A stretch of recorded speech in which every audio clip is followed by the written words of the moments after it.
नमस्कार, मैं नरनाथ झा आज डेली वॉच पर आप लोगों का हार्दिक स्वागत करता हूं।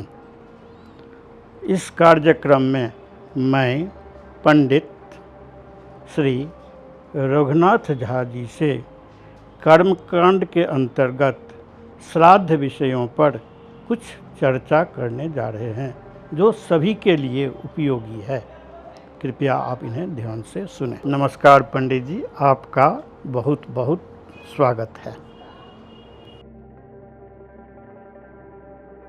पंडित जी, यदि किसी भी व्यक्ति का दाह संस्कार समय पर नहीं हो सका तो उसके लिए क्या उपाय है? समय पर नहीं होने का कारण ये, जो वह व्यक्ति यहाँ नहीं है हमारे आपके नज़दीक, हम और कोई ठोस प्रमाण भी नहीं है जो ये कब मरे, कहाँ मरे या जिंदा हैं, इत्यादि बातें होती है उसमें। तो हम लोगों का जो शास्त्र है, ऐसे व्यक्तियों को 12 वर्ष तक तो समय दिया जाता है जो कहीं से लौटकर अगर वह घर लौट जाए, यानी 12 वर्ष की उनकी अवधि होती जी। ये 12 वर्ष में यदि वह व्यक्ति नहीं लौटता है तो उसका वैदिक नियम है जो पर्ण नरदाह होती है, जो उसका कुछ तिथियां है जो उसी समय में होना चाहिए। तो अमावस्या जो है तिथि, उसमें उनका उसी अमावस्या को संस्कार कर देना चाहिए। यदि आपको ये मालूम है जो ये फलाने महीने में फलाने समय में घर से निकल गए हैं, तो आप उसी महीना को रखें। उस महीने में जो अमावस्या तिथि होती है उस दिन उनको पर्ण नरदाह का कुछ नियम है, बनाया जाता है। नारियल दे करके, नारियल का माथा होता है उसका, और ये जो संठी कहते हैं उसका हाथ पांव स्ट्रक्चर बना दिया जाता है। हाँ, स्ट्रेचर बना दिया जाता है, और उस पर पलाश का पत्ता जो है, तो उसकी संख्याएं हैं जो हाथ में कितनी देने चाहिए, पाँव में कितनी देने चाहिए, या संपूर्ण शरीर का ब्यौरा है, जिसमें लगभग 364 पत्तियाँ प्रयोग में आती है। वो स्ट्रेचर पर उसको जो बना हुआ है उसको ये जो है उड़द के बेसन से उसको चिपकाइए, शरीर का आकार बनाइए। उस पर आप काला कपड़ा या उजला कपड़ा लगा सकते हैं। तो सफ़ेद वस्त्र ही क्यों दिया जाता है? सफ़ेद वस्त्र का मतलब है, सफ़ेद है शांति का सूचक, इसीलिए सफ़ेद वस्त्र का। तो सबको रस्सी से क्यों बांधा जाता है? रस्सी से बांधा जाता है इसलिए, जो आप जब उनको ले जाते हैं ना, तो कहीं गिर न जाए, बात न हो जाए, या रास्ता दुर्गम है, ये सब समस्याएं होती हैं। हाँ, हम आपके यहाँ भी जो कलमगाछी में जाते हैं ना, तो कहीं गड्ढा है, कहीं ऊंचा है, कहीं कुछ है, तो ये सब के लिए जो गिरे न उस पर से, इसीलिए रस्सी लपेटते हैं। जब कर्ता संस्कार करके घर आता है तो वो कुछ नियमों का पालन करता है। जैसे एक घर से दूसरे घर में नहीं जाएगा, कोई भी व्यक्ति आएंगे तो उनके सम्मान में खड़ा नहीं होगा, या उनको कहीं दूर तक उनको विदा करने के लिए नहीं जाएगा। ऐसा कुछ प्रावधान है। और घर के अंदर भी एक घर से दूसरे घर में वो नहीं जा सकते हैं। इसका क्या नियम है? ये इसलिए होता है, जो हम अब पितृ या मातृकर्म के लिए तत्पर हो गए हैं, तो उसमें कुछ शास्त्र के अनुसार मर्यादा है, शास्त्रीय मर्यादाएँ हैं। हाँ, तो वो मर्यादा है जो आप घर से बाहर नहीं जाए। हो सकता है कहीं कुछ दुर्घटना हो जाए, बात हो जाए, विचार हो जाए, या कोई अन्य कारण से कुछ हो जाए, लेकिन दूसरे घर में भी प्रवेश वर्जित है कर्ता को।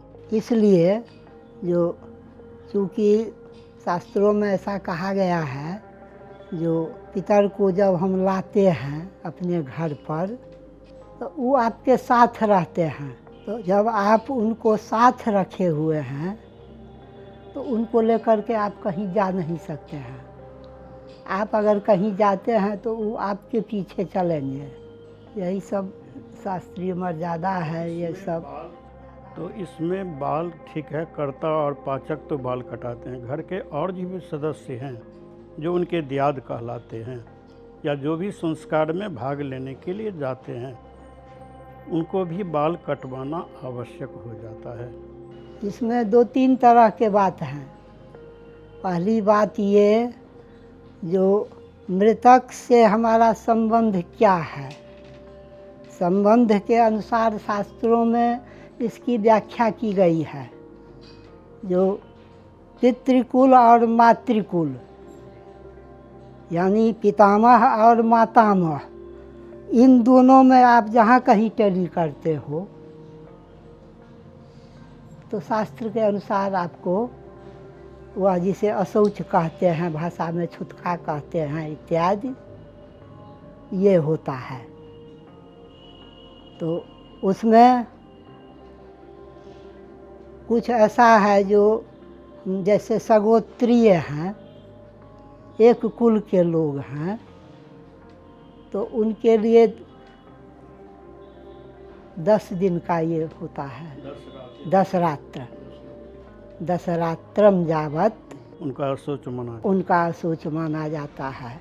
और अन्य जो परगोत्री जिसे कहते हैं, वो मृत्यु से लेकर के 3रा दिन तक होता है उनका अशौच। उसके बाद वो अपना 3रा दिन छोड़ कर्म करवाते हैं, माने 1st 2nd नहीं, 3rd 3रा रोज वो अपना केस बाल सो कटा लेंगे। और शाम को जब नक्षत्रोदय हो जाता है उसके बाद वो सूर्य की निवृत्ति हो जाती है। कुछ ऐसे लोग हैं जो न जातीय संबंध माने गोत्रीय संबंध भी नहीं है और विगोत्रीय संबंध भी नहीं है, ऐसे लोग भी जाते हैं संस्कार में। तो उन लोगों के लिए संस्कार जब हुई है वहाँ से 3रा रोज, त्रिरात्रा कहते हैं उसको, त्रिरात्रा सूच। 11 दिन का कर्म होता है, आखिर क्यों? ये शरीर को तो आप जला देते हैं और उसके बाद उसका पुनः निर्माण किया जाता है पहले दिन से। तो पहला पिंड जो हम देते हैं सिरह पूरक, यानी सिर का निर्माण करते हैं। दूसरा जो पिंड देते हैं कर्णाक्ष नासिका, कान, आँख और नाक। तीसरा जो है गलांश भुज वक्ष, गला, भुजा और ये वक्ष, ये 3रा हो गया। चौथा रोज नाभिलिंग गुद पूरक। 5वां जानु जंघा पाद पूरक, जानु यहाँ से लेकर के और पाँव तक, जानु जंघा पाद पूरक। 6ठा सर्वमर्म पूरक, यानी हमारे शरीर में जहाँ जहाँ जोर है ना उसको बल मिलता है। सर्वनारी पूरक है 7वां रोज, जो थोड़ा उसको फंक्शन देता है, गति। ये हुआ सर्वनारी। 8वें रोज है नख दंत लोमादि पूरक, नाखून, दांत और रोआ, ये सब। 9वां रोज है बीर्ज पूरक, यानी शक्ति जो है, और 10वां रोज पूर्णता, तृप्तता, क्षुद्ध विपर्जय पूरक। क्षुद्ध विपर्जय का मतलब होता है जो प्रेतावस्था में जब शरीर असमर्थ होती है, उसे भूख है, प्यास है, लेकिन वह कुछ खाना खा नहीं पाता है क्योंकि तो मुंह बहुत छोटा है। तो ये सब की निवृत्ति हो जाती है संपूर्ण शरीर बन जाने के बाद।